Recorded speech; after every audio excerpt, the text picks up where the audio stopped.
اور اب یہ جانیے غزہ سے متعلق 20 نکات پر مولانا فضل الرحمان نے تحفظات ظاہر کر دیے ہیں۔ سربراہ JUI کہتے ہیں کہ اس معاہدے پہ گریٹر اسرائیل کا راستہ نہیں روکا گیا ہے۔ انہوں نے مزید کہا کہ اسرائیل کا ہاتھ کھلا چھوڑنے اور فلسطین کو محکوم کرنے کی کوشش کی گئی ہے، اس طرح معاہدے نہیں ہوتے۔ یہ قبول نہیں ہو سکتا۔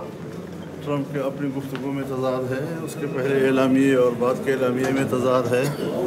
اسلامی دنیا کے ان ممالک نے جو ان سے ملاقات کی ہے، انہوں نے خود اس پر تحفظات کا اظہار کیا ہے کہ ساری چیزیں تبدیل کر دی گئی ہیں۔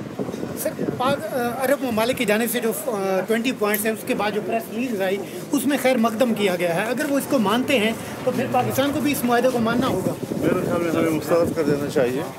ٹرمپ جو کچھ کہے ہم ہاں کر کے چلے جائیں، یہ ٹوٹل اس کا معنی ہے کہ ہمارے اندر خودداری نہیں ہے، خودداری کا مظاہرہ کرنا چاہیے۔ انہوں نے گریٹر اسرائیل کا راستہ نہیں روکا اور فلسطین کو محدود کرنے کی کوشش کی ہے، مزاحمتی قوتوں کو روکنے کی کوشش کی ہے، اسرائیل کا ہاتھ کھلا چھوڑنے کی باتیں کی ہے۔ تو اس طرح تو نہیں ہوتے معاہدے۔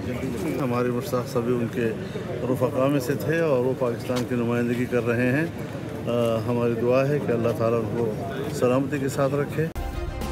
سبسکرائب کریں اور بیل دبائیں تاکہ کوئی خبر رہ نہ جائے۔